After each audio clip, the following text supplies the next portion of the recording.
युधिष्ठिर ने पूछा, भगवन, आषाढ़ के शुक्ल पक्ष में कौन सी एकादशी होती है?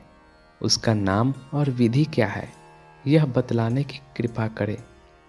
भगवान श्री कृष्ण बोले, राजन, आषाढ़ शुक्ल पक्ष की एकादशी का नाम शयनी है। मैं उसका वर्णन करता हूँ। वह महान पुण्यमयी, स्वर्ग और मोक्ष प्रदान करने वाली, सब पापों को हरने वाली तथा उत्तम व्रत है।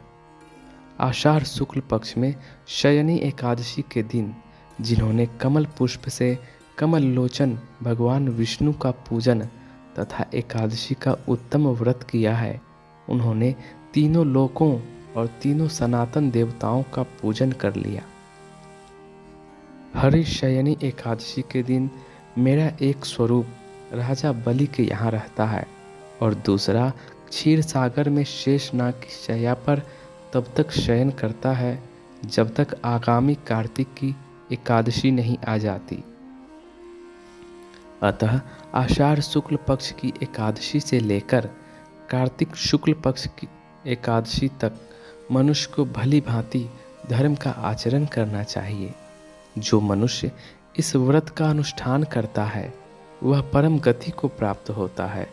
इस कारण यत्नपूर्वक इस एकादशी का व्रत करना चाहिए। एकादशी की रात में जागरण करके शंख, चक्र और गदा धारण करने वाले भगवान विष्णु की भक्ति पूर्वक पूजा करनी चाहिए। ऐसा करने वाले पुरुष के पुण्य की गणना करने में चतुर्मुख ब्रह्मा जी भी असमर्थ हैं। राजन, जो इस प्रकार भोग और मोक्ष प्रदान करने वाले सर्व पापहारी एकादशी के उत्तम व्रत का पालन करता है, वह जाति का चांडाल होने पर भी संसार में सदा मेरा प्रिय करने वाला है। जो मनुष्य दीपदान, पलाश के पत्ते पर भोजन और व्रत करते हुए चौमासा व्यतीत करते हैं, वे मेरे प्रिय हैं। चौमासे में भगवान विष्णु सोए रहते हैं, इसलिए मनुष्य को भूमि पर शयन करना चाहिए। सावन में साग, भादों में दही, कुआर में दूध और कार्तिक में दाल का त्याग कर देना चाहिए। जो चौमासे में ब्रह्मचर्य का पालन करता है वह परम गति को प्राप्त होता है। राजन, एकादशी के व्रत से ही मनुष्य सब पापों से मुक्त हो जाता है। अतः सदा इसका व्रत करना चाहिए, कभी भूलना नहीं चाहिए। शयनी और बोधिनी के बीच में जो कृष्ण पक्ष की एकादशियां होती हैं, गृहस्थ के लिए वे ही व्रत रखने योग्य हैं।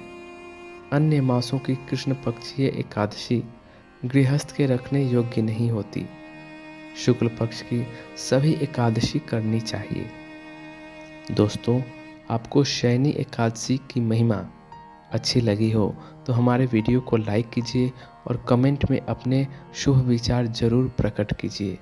जाते जाते हमारे चैनल को सब्सक्राइब कीजिए और बेल आइकन को दबाना ना भूलिए।